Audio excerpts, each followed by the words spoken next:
Olá, estamos aqui para mais um estudo da Palavra de Deus. Vamos ler comigo 1 João, capítulo 5, verso 18.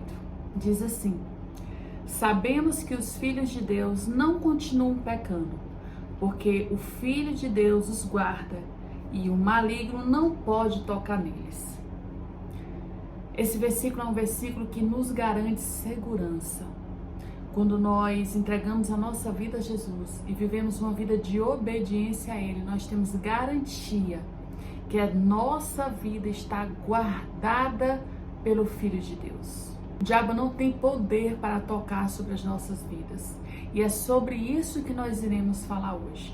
Muitos cristãos optam por fingir que não existe o mundo espiritual, que o diabo não existe, prefiro não falar, não vamos nem falar esse nome. Mas sabe o que acontece? Não há como vencer o inimigo que você não conhece quais são as artimanhas que ele usa, quais são as ciladas que ele usa. É necessário nós conhecermos o nosso adversário para nós vencermos ele. Por quê? Porque senão a gente vai lutar contra um inimigo que a gente não sabe nem realmente contra o que está lutando. Então, tenha em sua mente, o objetivo dessa lição hoje não é nós darmos maior importância a Satanás do que realmente ele merece. Não. O objetivo desta lição hoje é nos levar a conhecer o nosso inimigo, aquele que luta todos os dias contra mim e contra você. A Bíblia ela nos informa sobre a existência de seres espirituais. Tanto no Velho Testamento como no Novo Testamento, nós vamos ver a palavra de Deus afirmando a existência desses seres. Como discípulo de Cristo, nós devemos entender que estamos em uma guerra constante contra o nosso adversário. E esta afirmação está em Efésios capítulo 6. Vamos ler comigo? A partir do verso 11, nós vemos assim: Vistam-se com toda a armadura que Deus dá a vocês, para ficarem firmes contra as armadilhas do diabo. Pois nós não estamos lutando contra seres humanos, mas contra as forças espirituais do mal que vivem nas alturas, isto é, os governos, as autoridades e os poderes que dominam completamente este mundo da escuridão. Sabe qual é o maior erro que nós podemos cometer? Acreditar que nossa luta é contra fulano, ciclano, Joãozinho, Maria, que não gosta de mim, que está tentando me prejudicar, não. Efésios aqui está nos garantindo que a nossa luta não é contra a carne, não é contra seres humanos, mas contra Satanás, que pode usar as pessoas para nos afligir. Então, você tendo consciência desse versículo, você começa a entender como você terá a facilidade agora de perdoar aqueles que te afligiram. Sabe por quê? Porque quando você olhar para estas pessoas, você vai entender que nunca foi elas. Elas foram usadas pelo inimigo. Mas você só conseguiu olhar para aquela pessoa e esqueceu de olhar quem está por trás daquela situação. O inimigo, ele tenta de todas as formas nos afligir, gerar confusão entre nós. Essa é a intenção dele. Então, não olhe mais para as pessoas com o mesmo olhar que você tinha antes. Olhe com o olhar de Cristo, olhando para elas com misericórdia, entendendo que elas foram usadas pelo inimigo. E nós devemos estar atentos para que nós mesmos não venhamos ser usados pelo inimigo para afligir a vida do nosso próximo. Nós vemos nesse capítulo de Efésios que Deus nos dá armaduras para lutar. Você acha que Deus deixaria armadura se nós não estivéssemos em guerra? Nós estamos em guerra e você precisa entender a importância de você estar vigiante e com as suas armaduras sempre a postos, orando sem cessar, vigiando. Mas é interessante quando se fala das armaduras de Deus, porque nós lemos sobre o capacete da salvação, escudo da fé, mas o que realmente essas armaduras significam? Como é que eu faço para usar essas armaduras? E nós vamos falar e entender sobre cada uma delas. Vamos continuar lendo Efésios, agora a partir do verso 13, ainda no capítulo 6, diz assim: Por isso peguem agora a armadura que Deus lhes dá. Assim, quando chegar o dia de enfrentarem as forças do mal, vocês poderão resistir aos ataques do inimigo. E depois de lutarem até o fim, vocês continuarão firmes sem recuar. Então, nós precisamos resistir o inimigo. Mas nós só resistimos e só lutamos quando a gente realmente reconhece que existe uma luta e decide lutar. Mas quando eu finjo que não está acontecendo uma guerra, ou eu decido não usar as minhas armaduras para me defender, achando que se eu não entrar nesta guerra, ela não vai acontecer. Ela já está acontecendo. Nós é que precisamos tomar um posicionamento contra o nosso adversário, porque ele não para. Ele está ao redor buscando a quem tragar. É isso que a palavra de Deus nos diz. E no verso 14 diz assim: estejam preparados. Usem a verdade como cinturão. Vistam-se com a couraça da justiça. Aqui nós já temos duas armaduras. A primeira que ele está falando é sobre o cinto da verdade. Cinturão em algumas Bíblias. O que isso está querendo dizer? O cinturão era a parte do cinto que o soldado usava naquela época para pendurar sua espada. Então, o que acontece? Aqui eu preciso ter o conhecimento da palavra de Deus, que ela é citada mais à frente como sendo a espada, né? A espada do cristão é a palavra de Deus. Então, nós precisamos ter o conhecimento da palavra de Deus para podermos usar o cinto da verdade. Porque quando nós conhecemos a palavra de Deus, ela vai nos confrontar a sermos pessoas que falam a verdade, que vivem em cima do que é verdadeiro e abandonemos a mentira. Então, a primeira armadura que Deus está dizendo para vencermos o inimigo é: use a verdade. Essa é a forma de usar essa armadura, vivendo a verdade. Segunda armadura que ele fala aqui, a couraça da justiça. Deus, ele é a justiça. A couraça era a parte que ficava aqui no peito, que protegia o coração do soldado contra flechas do inimigo. Então, como fazer para usar uma couraça? É usando a justiça, vivendo de forma justa e honesta. Quando nós vivemos de forma justa, o inimigo ele não tem como abaixar brecha na nossa vida. As flechas que ele lança não afligem o nosso coração, porque estamos vivendo uma vida baseada na justiça. E como é difícil viver a justiça, sabe por quê? Ser uma pessoa justa e honesta significa que eu vou agir com justiça e honestidade, mesmo quando aquilo aparentemente venha me prejudicar. Será que é fácil? Não é fácil, mas é necessário. Uma guerra não é fácil, os soldados não saíam de uma guerra sem arranhões, sem ferimentos, mas venciam. E nós precisamos saber usar essas armaduras. Vamos ver qual é a terceira armadura. E ele diz: calcem como sapatos a prontidão para anunciar a boa notícia da paz. E algumas Bíblias têm a sandália do Evangelho da Paz. O que isso quer dizer? Nós saímos para algum lugar na rua descalços? Não, a gente se calça para sair à rua. E é o que ele está dizendo. Não vá para os lugares sem o Evangelho da Paz. Não seja crente só na sua casa ou só dentro da igreja, e quando você sai para a rua, você deixa a sandália do evangelho para trás, você deixa de ser crente. Nós devemos ser cristãos e devemos testemunhar Cristo aonde nós estivermos. Então essa é a terceira arma que Deus nos dá contra Satanás, o nosso testemunho. Outra armadura, no verso 16, levem sempre a fé como escudo para se protegerem dos dardos de fogo do maligno. O que é isso? A fé como um escudo que o soldado colocava aqui à frente para se proteger das flechas que viriam. A nossa fé é um escudo. O justo vive pela fé. É isso que nos diz a palavra de Deus. Quando nós temos a fé, nós olhamos a circunstância e pode parecer difícil, mas nós enxergamos além. Nós cremos no Deus que servimos e sabemos que Ele é o Deus do impossível. E contra a nossa fé, Satanás não consegue ir adiante, porque ele vai esbarrar no escudo da nossa fé.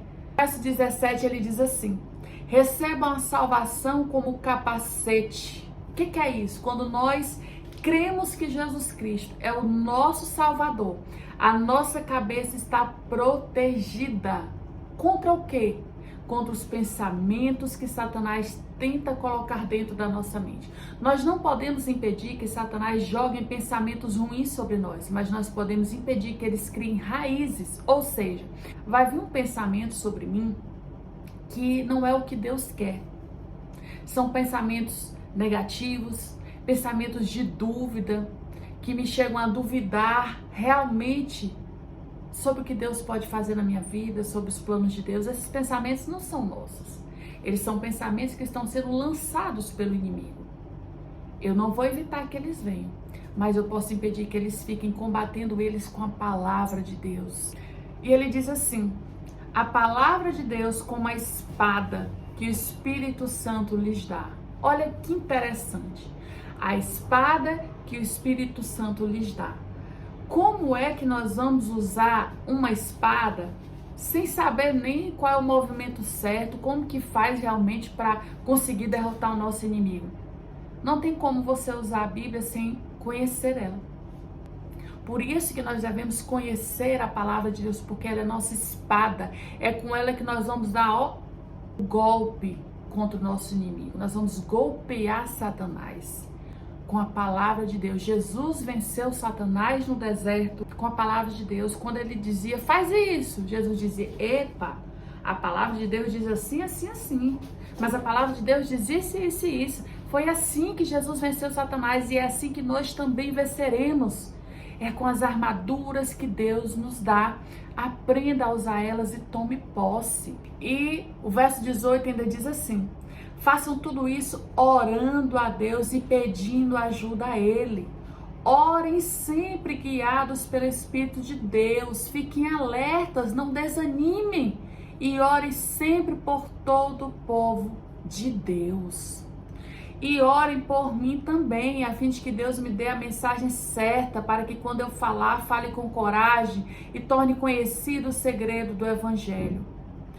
Paulo sabia tanto da importância da oração que ele incentivou aqui as pessoas a orarem, entender que nós não vencemos Satanás não é com a nossa própria força, mas é com a ajuda de Deus, é com uma vida de oração, é ficando alerta. E ele pede oração por ele. Ele não se achava o bonzão que já não precisava nem de oração mais de ninguém, não. Ele reconhecia a necessidade de receber oração. Ainda pede assim no final: portanto, orem para que eu seja corajoso e anuncie o Evangelho como devo anunciar.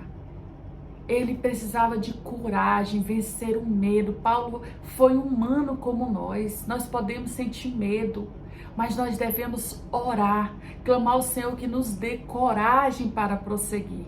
Em 2 Timóteo 1, versículo 7 diz assim: pois o Espírito que Deus nos deu não nos torna medrosos, pelo contrário, o Espírito nos enche de poder e de amor e nos torna prudentes. A coragem que nós temos ao lado de Cristo com o Espírito Santo não é porque confiamos em nós mesmos, porque o fruto da nossa carne é o medo. Mas aí o Espírito Santo vem, nos enche de coragem e nos diz: você tudo pode com Cristo. Essa afirmação de Filipenses: tudo podemos naquele que nos fortalece. Isso deve nos encher de coragem. E esse versículo ainda nos diz que nós nos tornamos pessoas prudentes com o Espírito Santo. Por que prudentes? Devemos ser sábios, entendendo que foi criada uma mentira, que Satanás é um ser de chifrão, rabão, dentão, aquela coisa assustadora. Mas olha o que nos diz 2 Coríntios, verso 14. Não é de se admirar, pois o próprio Satanás se disfarça de anjo de luz. Isso tem feito muitos cristãos caírem na cilada de Satanás, achando que Satanás só vai vir de uma forma ruim, que o pecado é algo que, meu Deus, vai me assustar. Não, o diabo ele se disfarça.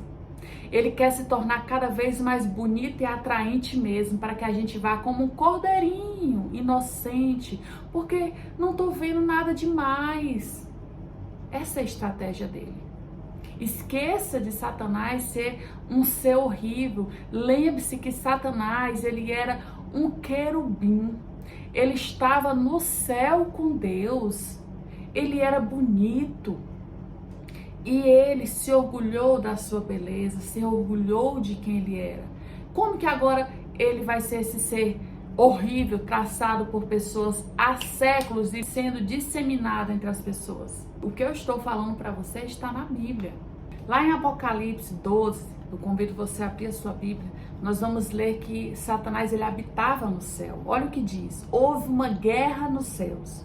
Miguel e seus anjos lutaram contra o dragão, e o dragão e os seus anjos revidaram, mas esses não foram suficientemente fortes e assim perderam seu lugar nos céus.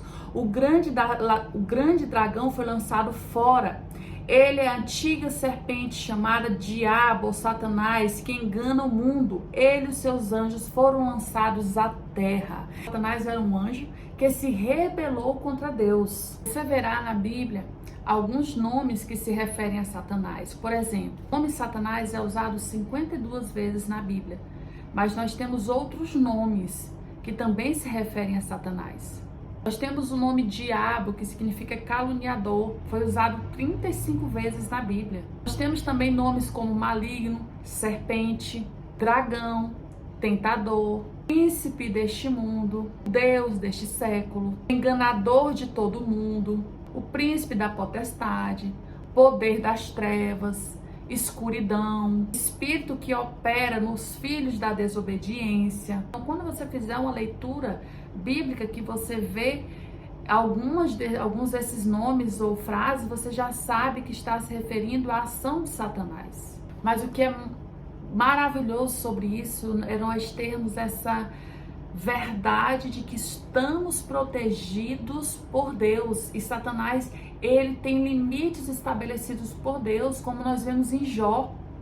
Ele limitou até onde Satanás poderia agir na vida de Jó. E assim é como nós. Satanás não pode fazer nada contra a nossa vida se não houver permissão de Deus. Nada. E nós vemos algumas referências, bíblicas, e que geram algumas dúvidas nas pessoas que falam, mas tem pessoas que são possessas, outras oprimidas. Realmente, possessão e opressão são coisas diferentes. O Senhor vai sempre proteger o seu filho. Um cristão, ele não vai ficar possesso, haja visto se ele passar a dar espaço a Satanás e deixar de ter uma vida de comunhão com Deus. Ele pode passar por esse processo sim, porque ele abandonou a sua vida de intimidade com Deus, como aconteceu com Judas Iscariotes, aquele que traiu Jesus. Nós vamos ver em João 13 que primeiro Satanás lançou ideias sobre a mente de Judas. Judas aceitou essas ideias, enraizou isso no seu coração. Em João 13, capítulo 2, diz assim: o diabo já havia posto na cabeça de Judas, filho de Simão Iscariotes, a ideia de trair Jesus. O diabo lançou essa ideia sobre Judas, mas ao invés de Judas combater essa ideia, ele aceitou. E isso é o que acontece na vida de muitas pessoas, inclusive os cristãos. O diabo lança pensamentos e essas pessoas abraçam esses pensamentos ao invés de expelir. E aí, quais serão os passos seguintes? Você vai aceitando, daqui a pouco o diabo toma posse da sua vida. Foi o que aconteceu com Judas. Ainda no capítulo 13, no verso 27, diz assim: e assim que Judas recebeu o pão, Satanás entrou nele. Satanás não entrou primeiro em Judas, ele primeiro lançou pensamentos, ele foi achando brechas na vida de Judas e depois ele entrou no corpo de Judas. Então, uma possessão, ela começa primeiro com uma opressão. O que é a opressão? A presença do inimigo ali ao redor da vida da pessoa, começa lançando pensamentos, emoções, e a pessoa vai aceitando em vez de combater, de lutar. Quando nós paramos de lutar contra essas opressões malignas, pode acontecer uma possessão. Porque eu vou aceitar tanto aquilo que Satanás está lançando sobre a minha vida, que ele vai tomar posse da minha vida e vai passar a controlar realmente todas as minhas emoções e decisões. Então, precisamos estar vigilantes, tendo uma vida de comunhão com Deus, porque quando nós temos essa comunhão com Deus, o Senhor nos garante proteção e segurança debaixo das suas asas. Então, agora você já sabe qual é a intenção do inimigo: destruir, a nossa mente, para que ele consiga ter o controle das nossas vidas. Algumas pessoas, elas têm medo de usar o nome de Jesus. de repreender em nome de Jesus, de pedir algo em nome de Jesus, porque acreditam, baseado no capítulo 10 de João, que Jesus deu este poder apenas para os 12 discípulos, porque diz assim no capítulo 1 de João 10, Jesus chamou seus 12 discípulos e lhes deu autoridade para expulsar espíritos maus e curar todas as enfermidades e doenças graves. Jesus deu poder aos seus discípulos. E aí algumas pessoas falam, mas eu não sou um dos 12, então isso não foi para mim.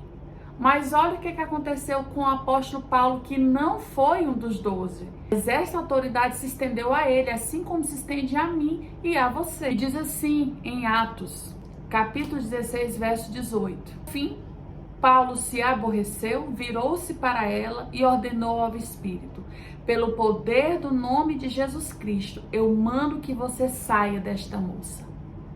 Paulo usou o nome de Jesus Cristo com autoridade. E ele ensinou a todas as pessoas a que ele evangelizava a também usar o nome de Jesus com autoridade. É por meio do nome de Jesus, do seu sangue precioso, que nós temos autoridade para orar, para repreender. Então, aprenda, faça disso uma realidade na sua vida. Então, nós aprendemos nessa lição que sobre as nossas vidas, sobre a vida daqueles que têm comunhão com Deus, Satanás não tem poder. Aprendemos também que não é sozinhos que nós vencemos o nosso adversário, mas é com as armaduras de Deus, é com oração, é nos unindo, orando uns pelos outros, que vamos vencer Satanás. Aprendemos ainda que a nossa guerra não é contra pessoas, mas contra o nosso inimigo, que pode usar a vida das pessoas. Quantos ensinamentos nessa lição!